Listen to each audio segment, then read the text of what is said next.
जो स्टूडेंट्स, इससे पहले तो हमने ये चैप्टर डिस्कस किया था। ये नेक्स्ट चैप्टर है, नेक्स्ट टॉपिक है interaction of radiation with matter. ये जो आपके सामने है, ये टॉपिक ना बुक में 2 दफ़ा आया हुआ है। ये टॉपिक आपको चैप्टर नंबर 21 में भी मिलेगा, interaction of radiation with matter. यहाँ आप देखें, मैंने स्टार्ट में लिखा when light coincide with matter what is its effect. Light जब किसी मैटर से टकराती है तो उसके क्या क्या इफेक्ट सामने आते हैं। लेकिन मसला ये है कि लाइट किस एनर्जी की टकराई। अगर तो कम एनर्जी की लाइट टकराई, ऐसी लाइट जिसकी एनर्जी 0.5 मेगा इलेक्ट्रॉन वोल्ट से कम है, हमें मिलेगा ये वाला इफेक्ट, फोटो इलेक्ट्रिक इफेक्ट। अगर हमारे पास ऐसी लाइट थी जिसकी एनर्जी 0.5 मेगा इलेक्ट्रॉन वोल्ट से लेकर 1 मेगा इलेक्ट्रॉन वोल्ट तक है, फर्ज किया एक्सरेज की बात कर लेते हैं, तो हमारे पास टॉपिक शुरू हो जाएगा कॉम्पटाउन इफेक्ट। लेकिन अगर हमारे पास एनर्जी उससे भी ज़्यादा है, तो 1 मेगा इलेक्ट्रॉन वोल्ट से भी ज़्यादा है, 1.02 मेगा इलेक्ट्रॉन वोल्ट, हमारे पास जो इंटरेक्शन शुरू हो जाता है उसे हम नाम देते हैं पेयर प्रोडक्शन। तरतीब से अगर हम चलें तो जो हमारा पहला टॉपिक बनता है वो है फोटो इलेक्ट्रिक इफेक्ट, जिसे एक साइंटिस्ट जिसका नाम है हर्ट्ज, उसने दिया था। लेकिन इस टॉपिक को एक्सप्लेन किया था एल्बर्ट आइंस्टाइन ने। इसको एक्सप्लेन करने पर जिस साइंटिस्ट को नोबेल प्राइज़ मिला वो एल्बर्ट आइंस्टाइन है, लेकिन ये फोटो इलेक्ट्रिक इफेक्ट इंट्रोड्यूस करवाने वाला शख्स हर्ट्ज था। यहाँ देखें, ऊपर मैंने लिखा हुआ है visible light when interact with matter some time produces fluorescence, no effect on body. ये जो विजिबल लाइट है ना, जब किसी भी मैटर पे टकराती है, कभी कभार हमें वहाँ से चमक मिलती है, फ्लोरेसेंस मिलती है। जैसे आपने अक्सर रोड पे देखा होगा, रात को जब हम मोटरवे पे सफ़र कर रहे होते हैं, हमारी हेडलाइट्स जब सामने वाले साइन बोर्ड पे पड़ते हैं तो वो साइन बोर्ड भी हमें चमकते हुए दिखाई देते हैं, रिफ्लेक्टर टाइप। तो विजिबल लाइट जाके टकराई और वहाँ पे चमक पैदा की। We want to see the effect of ultra waves suitable frequency। उसके लिए हमने टॉपिक सेलेक्ट किया फोटो इलेक्ट्रिक इफेक्ट। अब देखें, जो मैंने ये तरतीब सेट की हुई है, लाइट जो कि बेसिकली क्या है, फोटॉन्स हैं, फॉल हुए किसके ऊपर, मैटर पे। जैसे ही लाइट फॉल हुई मैटर पे, हमने उस लाइट का क्या देखा, इफेक्ट। वो इफेक्ट क्या है उसे अभी हम करते हैं जी डिस्कस जी। तो ये फोटो इलेक्ट्रिक इफेक्ट है क्या? जब कोई सूटेबल फ्रीक्वेंसी की लाइट किसी भी मेटल की सरफेस पे गिरती है, लाइट ऑफ सूटेबल फ्रीक्वेंसी किसी भी मेटल की सरफेस पे गिरती है, लाइट के गिरते ही मेटल की सरफेस से कुछ इलेक्ट्रॉन इजेक्ट होते हैं। लाइट का मेटल की सरफेस पे गिर के वहाँ से इलेक्ट्रॉन इजेक्ट करवाना, लाइट का मेटल की सरफेस पे गिर के वहाँ से इलेक्ट्रॉन इजेक्ट करवाना, ये इफ़ेक्ट कहलाता है फोटो इलेक्ट्रिक इफ़ेक्ट। और जो इलेक्ट्रॉन इजेक्ट होकर बाहर आते हैं, उन इलेक्ट्रॉन्स को हम नाम देते हैं फोटो इलेक्ट्रॉन्स। और उन इलेक्ट्रॉन्स की वजह से जो करंट फ्लो करता है, उस करंट को हम नाम देते हैं फोटो इलेक्ट्रिक करंट। बेटा, ये 3 अलग अलग बातें हो गई। सबसे पहली बात तो हमने यहाँ पर ये की कि फोटो इलेक्ट्रिक इफेक्ट क्या है, फोटो इलेक्ट्रॉन्स क्या हैं और फोटो इलेक्ट्रिक करंट क्या है। फोटो इलेक्ट्रिक इफेक्ट ये था कि जैसे ही लाइट आई, फोटॉन्स आए, सूटेबल फ्रीक्वेंसी के फोटॉन्स आए, वो मेटल की प्लेट पे फॉल हुए। जैसे ही फोटॉन्स गिरे, मेटल की प्लेट से इलेक्ट्रॉन इजेक्ट हुए। फोटॉन गिरे, इलेक्ट्रॉन इजेक्ट हुए, ये काम था फोटो इलेक्ट्रिक इफेक्ट। और जो इलेक्ट्रॉन्स बाहर आए उन्हें हमने नाम दिया फोटो इलेक्ट्रॉन्स। और उन इलेक्ट्रॉन्स की वजह से जो करंट फ्लो करता है उसे हम नाम देते हैं फोटो इलेक्ट्रिक करंट। आगे चलते हैं हम।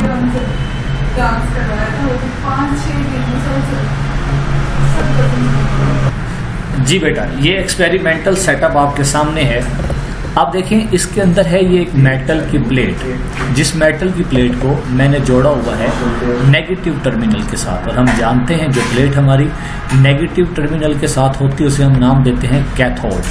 और उसके बिल्कुल सामने ये एक प्लेट लगी हुई है जिसे मैंने जोड़ा हुआ है पॉजिटिव टर्मिनल के साथ, तो हम उसे नाम देते हैं किसका, एनोड। एक हमारा कैथोड हो गया और एक हमारा एनोड हो गया, और कैथोड और एनोड के दरमियान लगा हुआ है एक एमीटर, जो कि एक डिवाइस है that can be use to measure current. हमने जो दरमियान में एमीटर लगाया है वो हमारे करंट को मेजर करता है।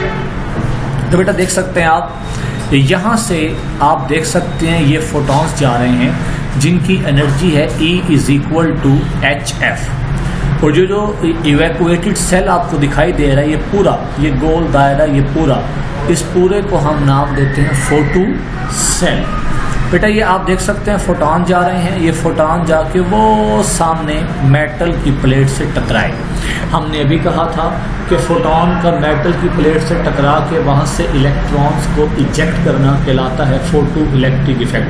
वो इलेक्ट्रॉन कैसे बाहर आते हैं, आखिर क्या ऐसा काम होता है कि जैसे ही फोटॉन्स अंदर जाते हैं तो वहाँ से इलेक्ट्रॉन्स बाहर आते हैं? ये जवाब तो दिया था एल्बर्ट आइंस्टाइन ने। अभी तो हम सिंपल जो हर्ट्ज के कॉन्सेप्ट्स हैं वो पढ़ते फिर रहे हैं। बेटे देखें, जैसे फोटॉन गए मेटल की प्लेट से टकराए, इलेक्ट्रॉन्स बाहर आए। तो जो इलेक्ट्रॉन्स बाहर आते हैं ना, इन सब की एनर्जी होती है डिफरेंट।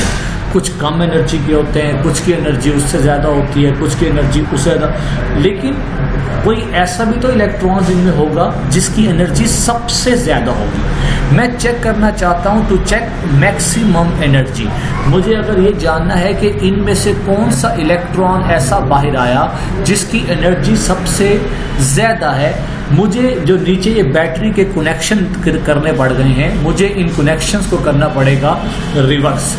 लेकिन वो बात की बात है, अगर आप गौर करें, जब ये इलेक्ट्रॉन्स बाहर आए होंगे तो इस एनोड ने इन इलेक्ट्रॉन्स को अट्रैक्ट किया होगा, जिसकी वजह से इलेक्ट्रॉन यहाँ से मूव करते हुए नीचे आए होंगे। एमीटर में से एक करंट गुजरा होगा, चूंकि वो due to photo electrons flow कर रहा है, इसलिए उस करंट को हम नाम देते हैं फोटो इलेक्ट्रिक करंट।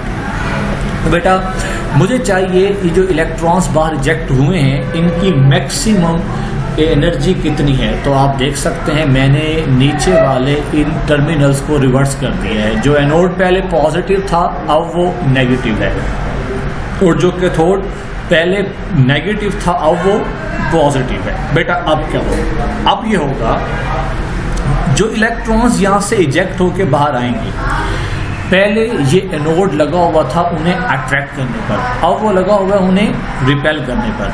ज़ाहिर बात है एनोड ने उन इलेक्ट्रॉन्स को तो रिपेल कर दिया होगा जितनी एनर्जी एनोड रखता है, लेकिन वो इलेक्ट्रॉन तो अभी भी एनोड पे गिर रहे होंगे जिनकी एनर्जी एनोड के नेगेटिव पोटेंशियल से ज़्यादा होगी।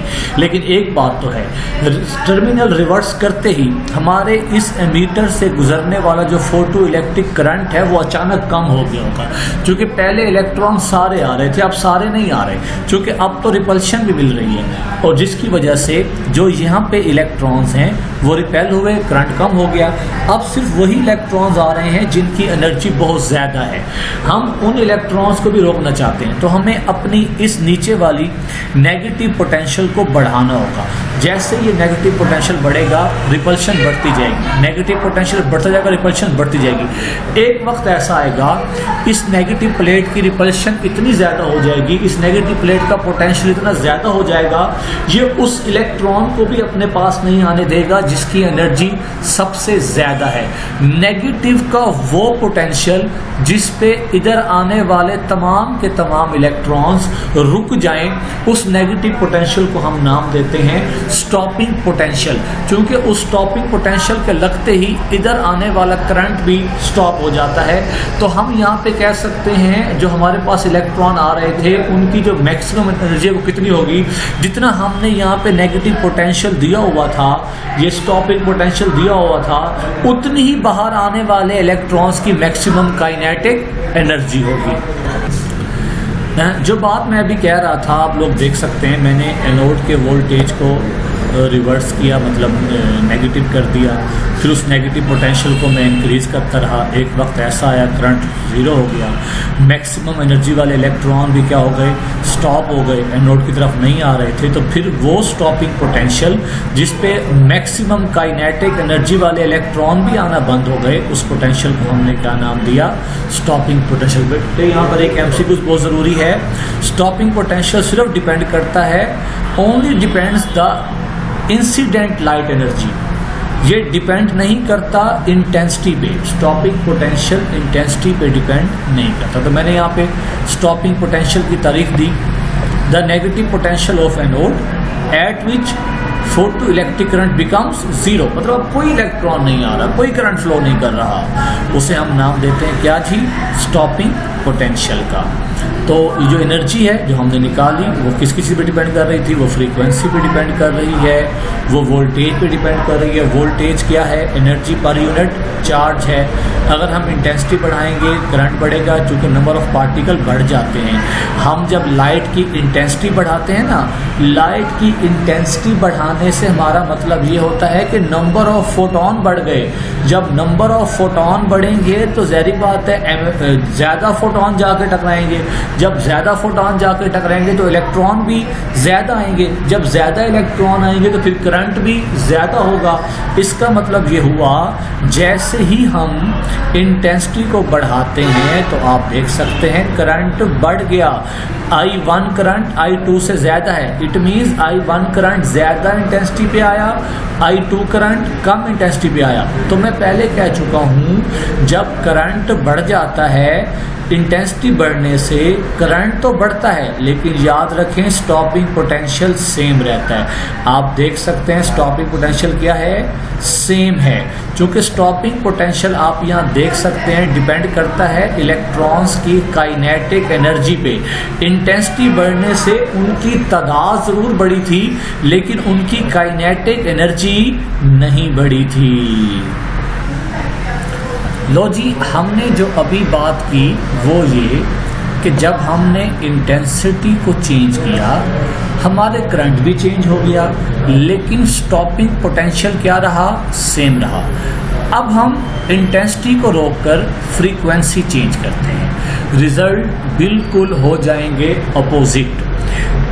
जब हम फ्रीक्वेंसी बढ़ाते हैं ना, अब आप खुद देखें ये फार्मूला ना हमें बहुत सारे आंसर करेगा। जब हम फ्रीक्वेंसी बढ़ाते हैं फार्मूला है is equal to H. Frequency बढ़ेगी तो एनर्जी बढ़ेगी, एनर्जी बढ़ेगी तो काइनेटिक एनर्जी बढ़ेगी, और जब काइनेटिक एनर्जी बढ़ेगी तो ऑब्वियसली स्टॉपिंग पोटेंशियल भी बढ़ेगा। तो याद रखिएगा जब हम जो फेंकने वाली लाइट है उसकी इंटेंसिटी नहीं, अगर फ्रीक्वेंसी चेंज करें, फ्रीक्वेंसी चेंज करने पे स्टॉपिंग पोटेंशियल बदल जाता है लेकिन करंट रहता है सेम। तो इससे ये बात सामने हुई कि जब हमने फ्रीक्वेंसी को बढ़ाया तो एनर्जी बढ़ी, स्टॉपिंग पोटेंशियल बिल्कुल बढ़ा लेकिन करंट सेम रहा। यहाँ पर फिर हम ये भी तो कह सकते हैं कि अगर हम फ्रीक्वेंसी को कम करते हैं तो एनर्जी भी कम हो जाएगी। जब एनर्जी कम हो जाएगी तो ऑब्वियसली इलेक्ट्रॉन्स इंतहाई स्लो हो जाएंगे, फिर इतने स्लो हो जाएंगे, फिर एक वक्त आएगा और कम, फिर और स्लो। एक वक्त ऐसा आएगा इलेक्ट्रॉन शायद इजेक्ट ही ना हो पाए।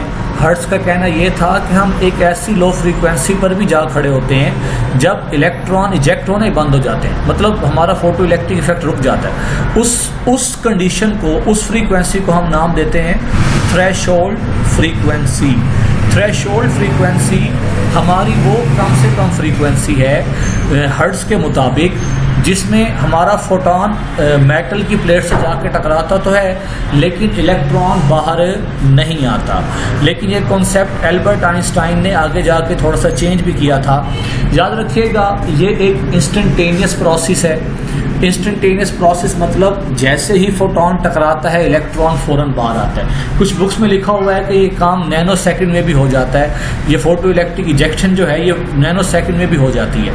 तो फिर हमने कुछ 3-4 रिजल्ट सीख लिए। थ्रेशोल्ड फ्रीक्वेंसी का कॉन्सेप्ट सीखा, ये सीखा कि ये इंस्टेंटेनियस जो प्रोसेस है फ़ौरन हो जाता है। इस पूरे कॉन्सेप्ट को क्लासिकल फिजिक्स और इलेक्ट्रोमैग्नेटिक वेव थ्योरी एक्सप्लेन नहीं कर पाई थी। फिर आइंस्टाइन ने इसे क्वांटम मैकेनिकली डिस्कस किया था। जो रिज़ल्ट हम इंटेंसिटी पे ले रहे थे, वेव थ्योरी का मानना ये था कि हमें वो रिज़ल्ट मिलने चाहिए फ्रीक्वेंसी पर, और जो रिज़ल्ट हम फ्रीक्वेंसी पे ले रहे थे क्लासिकल फिजिक्स उसको इंटेंसिटी पे मानती थी। तो ये दो अलग अलग कॉन्सेप्ट थे जिसकी वजह से थ्योरीज को कॉन्ट्राडिक्ट करती थी और हम इस थ्योरी को वहाँ पर नहीं एक्सप्लेन कर पाए। इंशाल्लाह अगले लेक्चर में हम इस पूरे टॉपिक को क्वांटम मैकेनिकली डिस्कस करते हैं कि आइंस्टाइन ने इसमें क्या चीज़ें ऐड की। तब तक अल्लाह हाफिज़।